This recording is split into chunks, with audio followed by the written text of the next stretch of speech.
welcome to Finding Faith in Fiction. I'm Chrissy, and in this video, I'm going to be doing my February reading wrap-up for the month.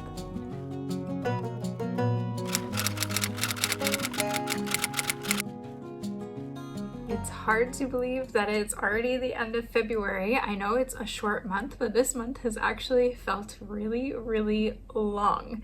When I started out with the Christian Fiction Fairy Tale February Reading Challenge, I was so excited to try to read 9 books and follow the prompts on the version that I had set out. And while I didn't stick with it exactly the way I had planned, I'm happy with it. I'm very happy with it. So let's just do a real quick recap in case you're new to the channel. For the month of February, I decided to read only fairy tale retellings, all Christian fiction. And I made a couple different versions of reading prompts based on different types of fairy tale retellings. I chose a version that I liked the best and went with that. Okay, so the prompts that we started the month out with are a bit different than what I ended up with, but that's okay. Let me go ahead and tell you where everything ended up. So our first book was, where'd she go? Sci-fi or dystopian retelling, and that book was Stardust and Silence by Ashley Willingham. And this ended up being a 5-star book. I loved it so much. So good. The next book that I read was a Rapunzel retelling, and that book was actually a novella, and it was called Entanglements by Rachel McMillan. And that was a 4.5-star really cute novella. I really liked that story. Actually, no, I dropped that one down to 4 stars. And the reason for it was the longer I sat with it, the less I liked the fact that the main characters kissed while the female main character was engaged. I know that's real life, but I don't know, it just didn't sit well with me. I don't know, what do you guys think? Do you think Christian books should have real life stuff like that happens, and they weren't glorifying it, but I feel like the characters also didn't really feel bad or have remorse about it. I think that's what bothered me. If they would have had remorse and repented for hey, even though my fiance is not a good guy and I don't want to marry him, I still shouldn't have kissed somebody else. I don't know. Let me know in the comments what you guys think about that, that boundary line of when authors include mistakes. I'm fine with mistakes, right? But what do you think about should the characters have a redemption if that's going to be included or not? I don't know. What do you help me figure out what I think about this, please. Tell me your thoughts. Okay, so 4 stars for that one. I did drop it 0.5 star just because that bothered me for a couple days after I initially gave the rating. Anyway, the third book I read was If the Boot Fits by Karen Whitemeyer, and I ended up giving that one 4 stars. If you want to learn more about why I gave it 4 stars, despite this being a favorite author of mine, feel free to check out my other video where I reviewed that one specifically. It was a great book, good Cinderella retelling, but I had some issues with it. Okay, next up was Between Stairs and Stardust by Pepper Basham. This was also a novella, and it was in the same novella series with Entanglements. And this one was another Cinderella retelling, and this one I did give 5 stars. It was short, but so sweet. I enjoyed it so much. Then this is where things kind of got a little crazy. I was supposed to be doing a Robin Hood retelling, a Mulan retelling, and I actually scrapped both of those and changed my prompts. If you watched my last video, you know I was struggling with that, and I honestly don't regret it at all. I'm so happy that I did.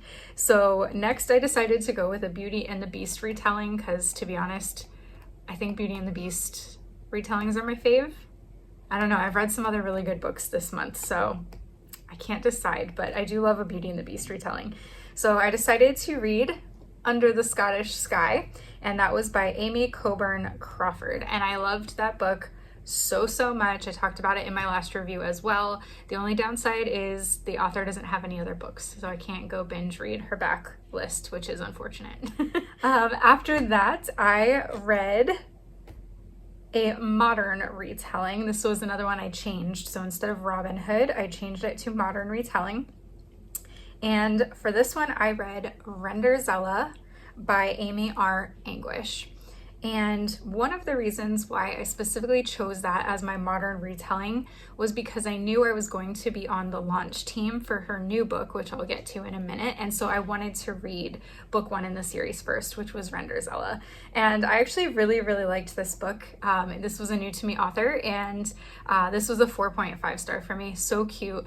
I loved all of the little like fun Cinderella elements in it. It was really cute and really sweet. So I really enjoyed that one. And then next I went back to my Aladdin retelling, and in the last video I wasn't sure if I was going to end up reading this prompt or the book I had chosen for it, because it was like a really long book and it seemed like it might be a little dark and heavy.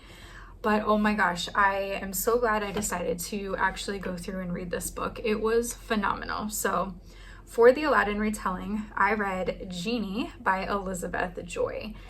And this was a long book. I don't remember how many chapters it had off the top of my head. Let's see, hold on, I can tell you. Okay. Here's the cover. It doesn't look a whole lot different in color because the only thing different is this is gold. But yeah, this was, wrong way, Chrissy. This was 58 chapters. It did not feel like 58 chapters, but it was 58 chapters. I think the only book I've read in the past year that was as long as this was The Bella of Chatham last month in January. But that one read slower. It was a slower read. This one I flew through. It was so good. But it is long. So yes, I was worried that this was going to be heavier and a bit darker, and in a way it was. But let's go ahead and get into the review. All right, let me read the little description part. He lost his past, she lost her future. Truth may be their only salvation. Days before saying I do, Jasmine Stone's life is flipped upside down. With a shattered heart and an empty bank account, her sister Charlie convinces her to take that would-have-been honeymoon to Greece. A career helping those affected by human trafficking has taught Jasmine all about grief and trauma, but dealing with her own heartache, that's another story. Will she find peace on the shores of paradise, or something else that makes her question everything? I think you know the answer to that. Genie has a past, just one he can't remember. Stripped of his humanity by the dark force that created him, he has only one job: read his master's emotions and help guide them to their wishes. Easy, right? His new master makes it anything but simple. Between breaking the few rules he has, her indecisiveness, and an ex-fiancé who refuses to stay out of her life, Jasmine might be the worst master he's ever had. When enemies begin closing in on all sides, will his power be enough to rescue her, or will he be the one in need of saving? And then it notes book 1 of 2. That is important. So there are a lot of content warnings for this book that I want to give straight off the bat, because there was a lot happening, like a lot. So let's start with that, and then I'll get into the whole book 1 of 2 thing and why that's important. Okay, so some content warnings that I noticed.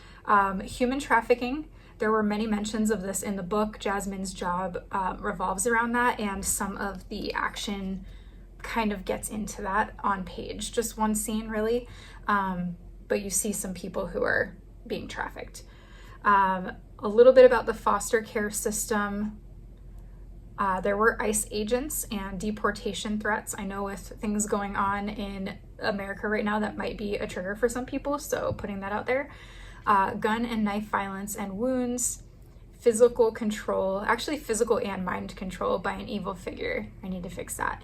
Magical wish fulfillment. If you don't like magic in a Christian book, may not be the book for you. Drugged drinks, an attempted kidnapping. I guess I should say abduction, not kidnapping. She's not a kid. Murder, off page, not described. And I'll put these 2 things together: inferred language and sexual insinuations. So these were not actually spoken or written. It was like the author would start the sentence and you knew that the next word was going to be either a bad word or finish kind of an innuendo. So you didn't actually read it or see it, but you knew in your mind what's coming. So it was inferred. I'm not sure how I feel about that because you're still thinking the word in your mind. I don't know. I could have done without it. It wasn't like a deal breaker for this book for me. It wasn't like any F-bombs or anything that I remember. I don't think so. Maybe there was one. I don't know. Possibly. So like I could have done without the inferred innuendos and language. It was like trying to be a little edgy and racy without actually saying them. And I just think it wasn't needed. I don't know. I didn't take away any stars because it didn't impact my view on the story too badly, but if you're very sensitive to that specific thing, you might want to consider that. I would also mention for content warnings, this is not a young adult book.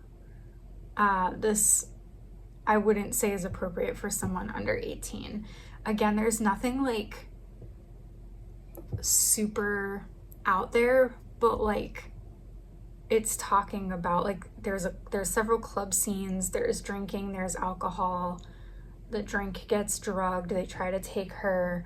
There's another scene like in the trafficking scene where there are like children being trafficked and they're like locked up. There's a woman who basically is a trafficked woman working for this trafficker. So I just, yeah, if it were my daughter, I wouldn't want her to read this as a teenager. That's my preference. So if you're under 18, I would say wait. Okay, I think that's it for the content warnings. Those are important though, because like I said, there was a lot of them.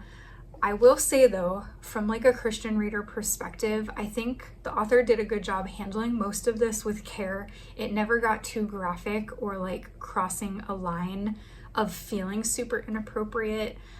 Again, the language and innuendos, it wasn't a lot. There was just a couple of them throughout, but that was where I was kind of borderline like, I don't know how I feel about this. Otherwise though, I think the rest of the stuff with the trafficking and the violence and even like the attempted kidnapping or abduction, I don't think it crossed any lines, at least for me. But if, again, like if you're a younger reader or you don't like those things in a book, then you might want to stay away. Although you'll be missing a really good story, I have to say. Okay, so what did I enjoy about this story? I really thought it was a really original take on the original Aladdin story. We have a Jasmine, we have a Raja, we have the Genie, we even have an Aladdin character. And he's kind of like a Jafar character, but he was actually more of like an allegory for Satan from what I picked up. So you have those characters, they do have those names, Jasmine, Aladdin, Genie. So they keep their names, but everything else about it was totally different from the original fairy tale. I felt like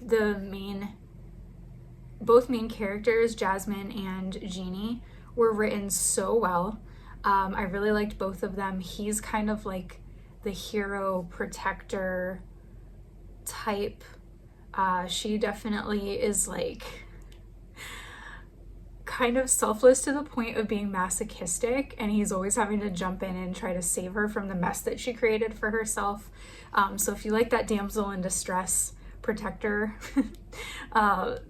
that's definitely going on here. Their chemistry was definitely sizzling in this book, literally sizzling. You'll get that joke later, don't worry. There was also a unique twist on the 3 wishes. So like any good genie, this genie grants 3 wishes to his masters. However, it's not just like you only get 3 wishes and I can't do anything else like in the original fairy tale, or at least in the Disney cartoon. He's able to like meet needs and grant anything helpful. The wishes have to be life-changing. So he can grant like little mini wishes all the time, but they don't count towards the main 3 because those need to be life-changing. And the way that those 3 main wishes are tallied was really intense but interesting. I won't say more about that because I don't want to spoil.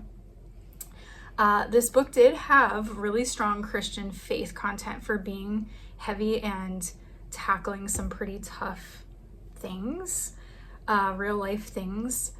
It did have strong faith content, and there was a very clear gospel message throughout the book. Basically, Jasmine is like preaching the gospel to Genie and trying to convert him to believing in her God. And there's another side story from his past that kind of connects with that in a really cool way.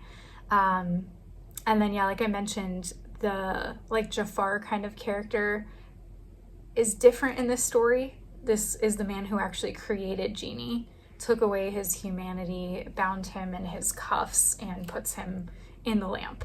And so that you kind of get the idea that this is like a personification of like the devil who created him, because he's using him for, yeah, his purposes, I guess. And so, you know, you have this really interesting juxtaposition of Jasmine, whose work literally is to try to free people from the trafficking trade and raise money for that cause. And she's constantly thinking about that. Like, she's hyper aware of like danger related to that.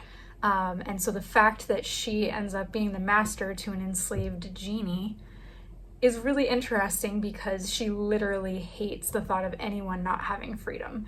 And so that plays a huge role into how their relationship develops and what ultimately happens at the end of the story.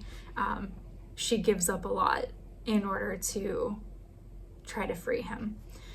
I'm trying to think if there's anything else I can say without massive spoilers. Yeah, I don't know. It's gonna seem weird that Jasmine and Genie have a romance, because that's so different from the regular fairy tale, but it will make sense when you finish the book. I'll say that. But their romance is actually really good. It's really good. You're gonna be rooting for them. It's hard. Like, there's a lot of hard things they have to go through. And the last thing I'll say about the overall plot is you're so rooting for their happy ending, and just when you think that they have gotten it, we have a massive plot twist, which you kind of know something's coming. There are enough hints that you know there's still something left to be coming up, right? Like, the author lets you know that. But I didn't know what was going to happen, and the book ends up ending on a massive cliffhanger. So if you like a fairy tale with a happy ending, this ain't your book. I'm glad that I knew this ahead of time. I happened to see this somewhere before I read it, and so I knew it was not going to end in a way that I'd be happy with, and that honestly saved me from an adult tantrum / meltdown, probably. Because I anticipated it, and so I was like, okay, I know it's coming, it's okay, there's gonna be a book 2. So yeah, that's a thing. The author did post, I want to say maybe in one of the Facebook groups, that she is working on book 2, but there's no like release date set right now. She's like writing it. So if you read this now, just know that you're gonna have to wait, you know, who knows how long for book 2. That's a little rough. The last thing, and this isn't really a storyline thing, I usually point out like 1 or 2 cons of the book for me, as well as what I liked. And for me, and this is such a stupid little detail, but I honestly was so bothered by it. In the story, Jasmine has an older sister named Charlie. And the book starts off by describing Charlie as like the type A older sister who's like very organized, like packed all of Jasmine's bags to go to Greece on her not anymore honeymoon.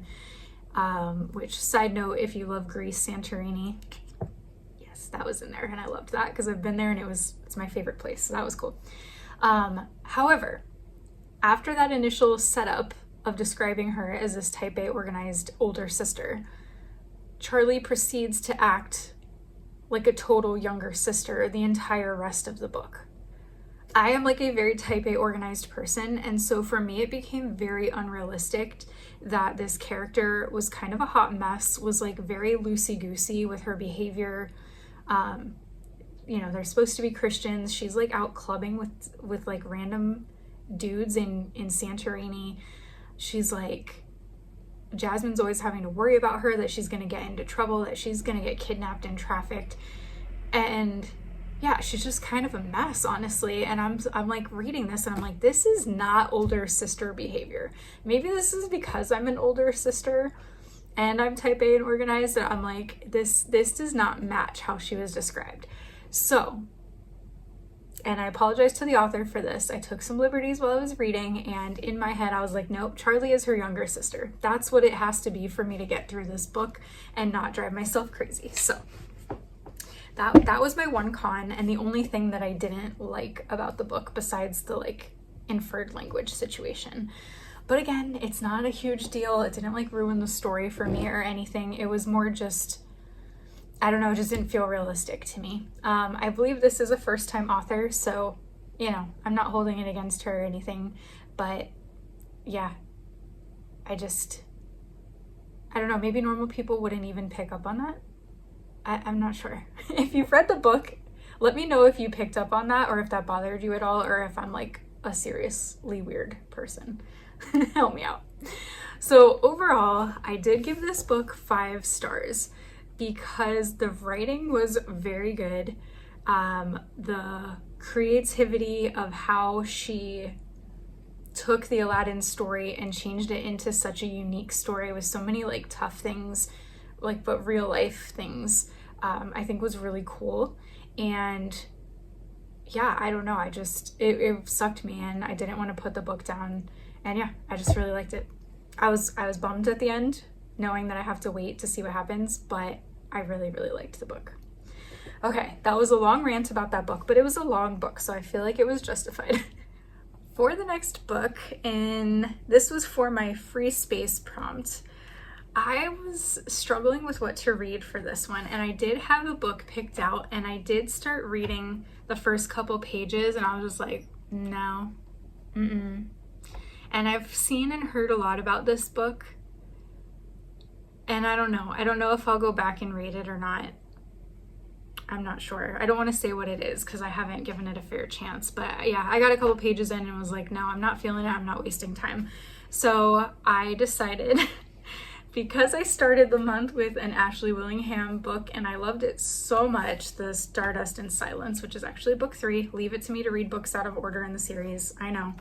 I went back to book number 2 and I decided to read Dreams and Dragon Wings. And I just finished that last night. And this again was a 5-star phenomenal read. You're like crying and emotional and in awe. Like there's just, go watch my gush of a review from Stardust and Silence if you're curious, if you haven't read any of her books. But like, somebody needs, I don't know if she's won awards, but somebody needs to give her like every award that exists in Christian fiction. I'm telling you, Ashley is like one of the most talented authors I've ever read in my entire life. And I don't say that lightly. Like I have a lot of favorite authors, but like her writing is something else. It is something else. Let me read the description and then I'll get into my thoughts. All right, so this was again Dreams and Dragon Wings, a gender-flipped Sleeping Beauty retelling. This is book 2 in the series, so I have not read book 1. Loving her is madness, losing her is not an option. My heart belongs to the one man I can never have, Benevolence, the Dragon King. The door between our worlds has been closed for as long as I can remember, leaving us with nothing but ink and parchment to bridge the distance. But mere letters are no longer enough. I'm 30 years old and my heart aches for something real. I don't know how this is meant to be pronounced. If B-E-N-E, I don't know if this is supposed to be Bene. His full name is Benevolence, so I want to say like Bene, but I don't think that's right either. Mr. B. If he doesn't want me, then perhaps the human king will. A royal ball approaches, and with it a chance to forge a new path. I write to tell him goodbye, and that's when the nightmare begins. All right, now this is switching over to his perspective. My love for, again, I don't know how these are meant to be said. You guys, I need to work on my pronunciation. It's like Aurora, but Aurelia. I'm gonna go with that. My love for Aurelia may very well destroy us both. She has no idea what she is, but I sensed it the moment we met as children. She is a jewel, a creature irresistible to my kind, capable of driving a dragon to madness. I locked the door between our worlds to protect her, but when she tells me she intends to marry another, something inside me snaps. I refuse to lose her now. The clock is ticking. For the first time in 20 years, the door between our worlds lie open. And I'm not the only dragon now racing toward the last living jewel. Her power calls to us all, but will my love be enough to protect her from her fate? Or will it be the very thing that dooms us all? Okay. So this also, like the other book I read, is gender flipped. So she is technically a princess, but she's living in the human world for her protection. These two are fated mates, but they were cursed by his power-hungry uncle when they were babies. So he grows up knowing about their fate, knowing about the curse, but she doesn't. And so he ends up crossing through the door and meets her when they're children. And like, I don't know if a child can fall in love, but he kind of does. He's like obsessed with her. So he ends up realizing that she is his fated mate, that she is supposed to be his like future wife, but that if they do get together, there's then a curse on them and it's going to drive him to madness and like destroy the world. So he's trying to keep his distance to protect both of them and the kingdom, but he also can't stay away from her. Like there's very intense longing in between them. She realizes early on that he's a dragon. He like presents his dragon form to her. She falls in love as their kind of friendship develops. He ends up going through the door secretly to visit her every year on her birthday. And in between birthdays, they trade notes, like magical notes that go through, I think it's like a fairy circle or something, and they go to each other's realms. And so they collect each other's notes and they send each other gifts and things like this. But then after a while, I think it's once they, because they have the same birthday, that's right. They both turn 18 and he stops coming to see her because, yeah, she's a jewel. She doesn't know she's a jewel. She thinks she's a human, but she knows there's something off and different about her. So he's like trying to stay away to like protect her and thinking like, oh, if she can just live a normal life, fall in love with a human and get married and like just have like a safe, normal life, she won't be impacted by the curse. But then she decides to go, well, actually she doesn't decide. Her mother drags her to this ball and the human king ends up being a massive threat. And so she calls out to benevolence through, so there's like weaves. This is one of the big themes. The magic in the book is all done through weaving elements. So earth, water, fire, air, spirit. So different types of creatures can weave different elements. So she ends up figuring out how to weave mind, I think, or is it spirit? I don't know, and sends him like, this is so hard when you get into this fantasy stuff to describe, like a mind message, basically, and calls to him for help, and he ends up coming through the door. And this is where like all hell breaks loose, chaos ensues. Now you've got like multiple dangerous villains coming at them. And I don't want to say much more about that part, but this is basically where in the original story, the evil queen like puts them to sleep and locks them away in a tower, and she's the evil dragon. But in this story, it's his uncle that's like the evil dragon king, and he puts him in a sleeping trance, and she's the one who has to try to rescue him and get him awakened before he just dies of like hunger and starvation. There's some other crazy things going on during this time. This evil uncle is trying to use her special jewel gift and trying to manipulate her with his powers, and it's all crazy. At the end, there's like an epic, kind of sequence of events that takes place in order to try to wake him up, save the kingdom, beat the evil uncle, all these things. So this book was pretty much action the majority of the book.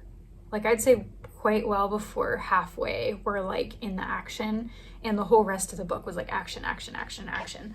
So it was very packed full of things going on. It moved very quickly. I think I read that in a day. Maybe I started it one night and then finished it the next night. So like 24 hours I read this in, because it just moves so quick. And it's so good, you want to keep reading. And this is another one, like, I couldn't put it down. Genie and this one were just so much going on. You're like, I have to know what happens. So yeah, that's kind of the basic premise of the story. Again, there's so much to say about this that it's hard to, I always try not to spoil anything, but I want to give you enough information for it to be like, whether, like, so you can know if you want to read it or not. Words. It's Friday. I have Friday brain. Words are not my friend today. I'm sorry. Okay, so content warnings for this one. There is a curse. The curse is mentioned throughout the whole book, but there's also kind of like the anti-curse mentality in this book that curses are meant to be broken. So I didn't have a problem with that, like, spiritually at all. There are magical elements. Again, the weaving with the earth, wind, fire, all those. I would say these magical elements did not feel anti-faith. They worked well with the faith because the way they were presented, it's like they are a gift from their God, their creator, and he gives this unique, these unique powers to them. So that didn't bother me at all. Sometimes magical elements, I'm like, that feels kind of like rubbing against my faith the wrong way, but this did not at all. There is fictional genocide of a creature group. It happens off page, but it is talked about. There's an adoptive family, death of birth parents. The death of the birth parents is, again, mostly off page. It describes it very, very briefly. There is abduction and violence. A lot of the violence is in dragon form, though, so it doesn't feel as realistic. It's not overly descriptive either. So again, none of that was like done in a super dark or like heavy or over the top way. I didn't mind any of that at all. It didn't feel particularly heavy. Some things that I really loved about this story. There are so many. This is like Stardust and Silence, where I'm like, I don't even know how to put into words how cool this book is. So we'll start with Ashley's writing. It's spectacular. Like, there's no other way to say it. Like, her writing is spectacular. The way she came up with the realm, the creatures, the magic system, and even a language. Like, she created a language, not maybe a whole language, but like the beginnings of a language for this book, for this realm. I feel like this is almost treasonous to say, but like, I feel like her ability to do that at the level that she did rivals that of Tolkien's. I know, but it's true. Like, I read this book and I'm like, how does her brain create this? And then how does her brain take it out of her brain and write it into words that then I, as the reader, can picture so vividly and clearly? And it's like, I'm there. Like, it's incredible. It's incredible. The other absolutely bonkers thing, sorry, I'm looking at my review because I don't want to forget anything. The crazy thing with the language, and I wish I would have realized this before I started reading. I don't know, sometimes I feel like I'm so bad at life, guys. There is a dictionary at the back of the book. So if the idea of having a bunch of dragon language intimidates you, and it being like used quite heavily throughout the book, read the dictionary in the back of the book first, and then you will know exactly what they're talking about. I did not look at the table of contents. I did not realize that was there, and I read through the book and I figured out the meanings of these phrases through context clues. And by the end of the book, there was so much repetition of these, like, I don't know, probably 20 words and phrases of the draconic language that I can understand them on sight now. So I have now learned how to read her language that she made up. And I got to the end of the book and I saw the dictionary. I'm like, you've got to be kidding me. I could have just looked and known exactly what that word meant. So it was kind of funny. I'm actually glad I didn't, because it made my brain like have to work a little bit, and that's good for us, right? Like, to use our brains. The other wild thing about this book is that Ashley also created, in addition to the beginnings of a new language to match the realm, she created punctuation marks. And in the story, she uses these punctuation marks anytime the Aether, which is like the Holy Spirit, kind of God's spirit, is like speaking or communicating to one of the characters. And they usually do it like through mind, heart, right? So it's not like verbal. So she doesn't use quotation marks because it's not speaking. I guess she could have used italics like a lot of authors would, but instead she used 2 triangle brackets. So like 2 of these guys on this side and 2 on this side. And the first time I thought it was a typo, and then the second time I'm like, oh, she's doing, this is like on purpose. Did she just create new punctuation marks and a system for punctuation to go with the story? Can an author even do that? Apparently they can, because she did. And it worked so well because it like separated those words from the rest of the speech, and there's like a lot of mind thinking, right? Like mind threads. And so it probably was a challenge to differentiate each type of communication from each other, but it kind of gave like a distinct specialness and like sanctity to the words of like God's spirit in the book. And I was just sitting there like, dude, this is nuts. This is nuts. If you've read this book, did you have these thoughts when you were reading it? Like, were you blown away that she created a language, that she created her own like, I have to know. Like, I feel like I need to talk to other people about this book. Maybe I need to do like a live book chat with spoilers and just like people who've read this book and come talk, because I've read very few books that like get me so wound up as this. It's just nuts. It's completely nuts. Let's see what else. Yeah, this was another one. I mentioned this in the Stardust and Silence. I was in a much better headspace reading this than I was at the beginning of the month when I read the other book of hers. But I still was like so just like very happily surprised at how much faith content is in these books. And to use the analogy of the weaving from the story,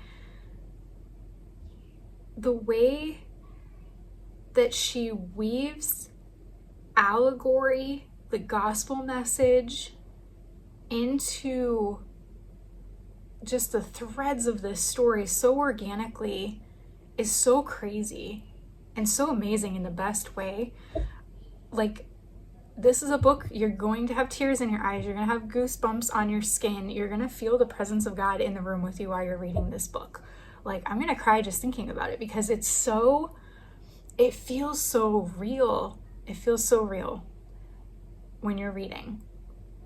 And like and she did this in the other book too. Like, it's like the allegorical spirit of God in the story, which is called the Aether in this one, like she describes it like wrapping around the characters almost like a warm hug. And if you've ever been comforted by God in a tough moment, like that resonates so deeply, right? So it's just cool. Like, I can't speak highly enough about how impactful the faith is in these books. I haven't read her other series yet. I'm going to have to, because yeah, her writing's just so stinking good. But this series I can speak to at least 2 out of 3 now, that like the faith is so impactful that it's nuts. Yeah, I think I'm gonna leave it at that.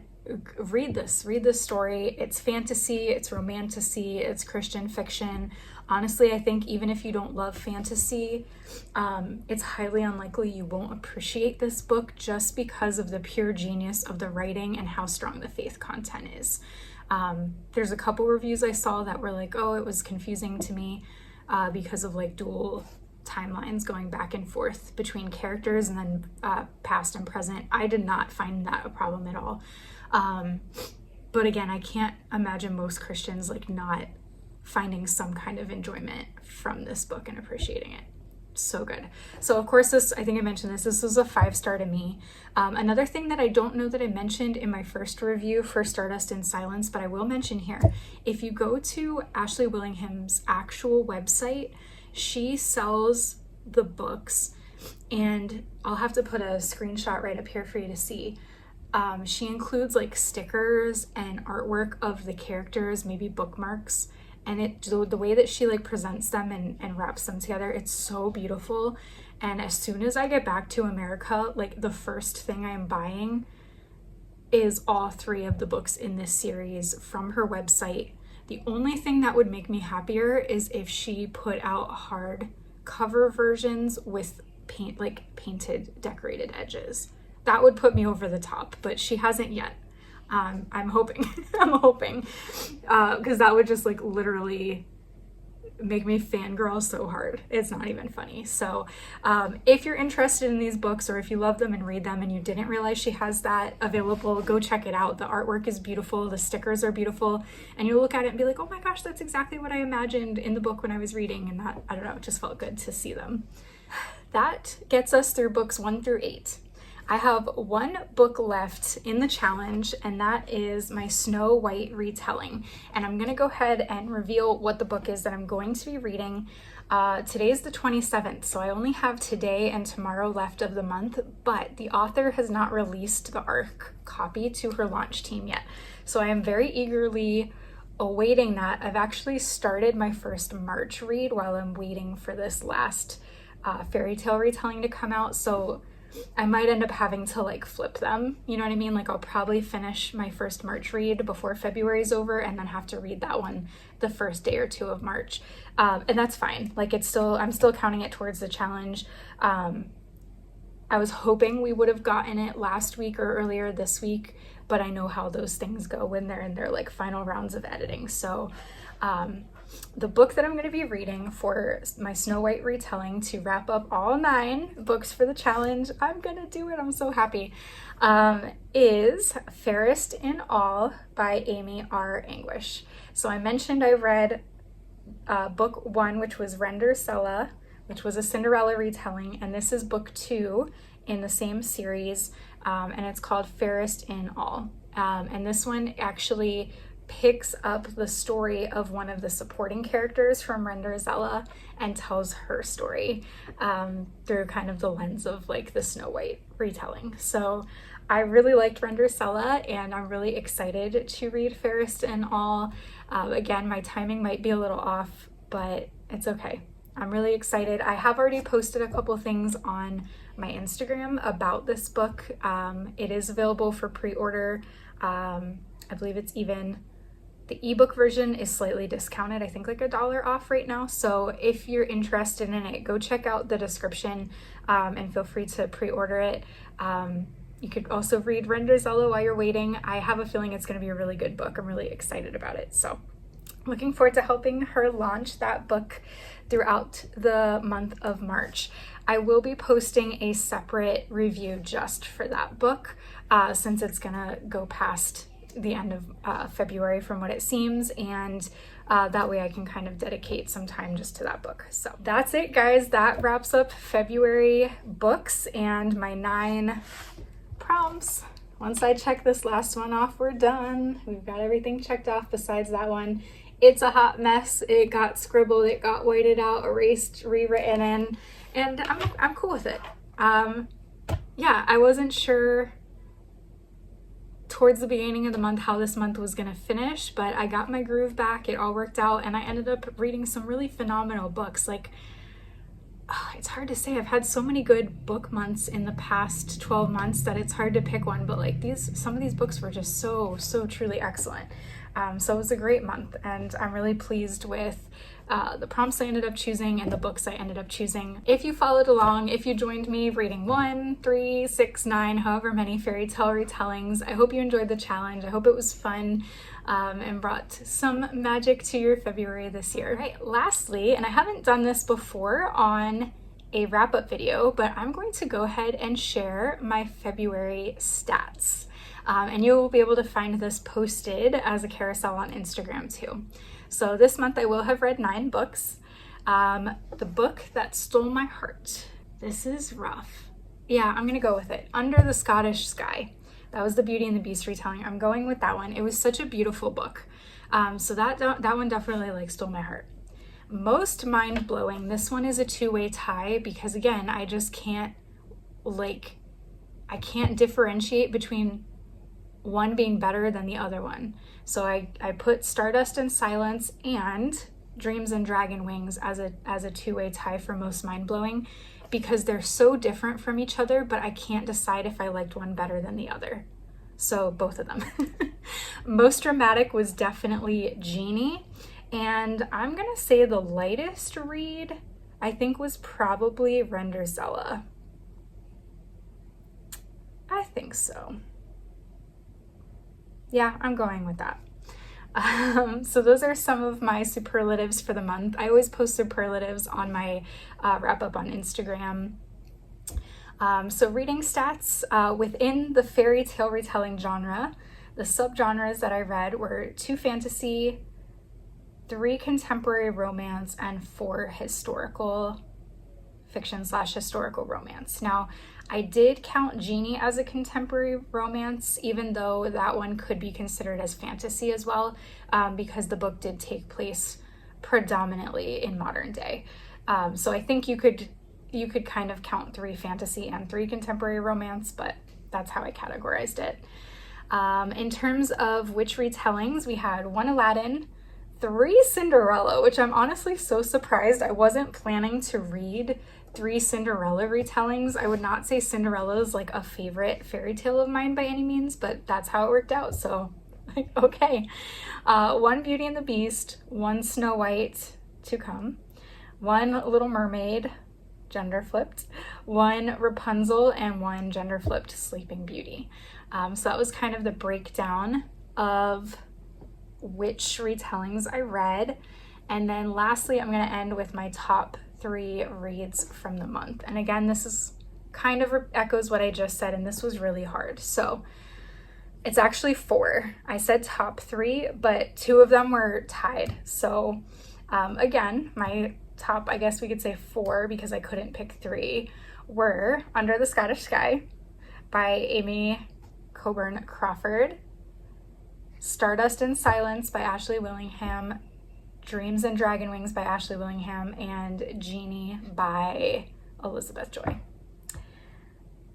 That was really hard because so many of the books that I read this month were so amazing, but those were all like instant 5 stars for me, so that's what I'm going with. They were the most impactful ones that I just sat and thought about for a while after.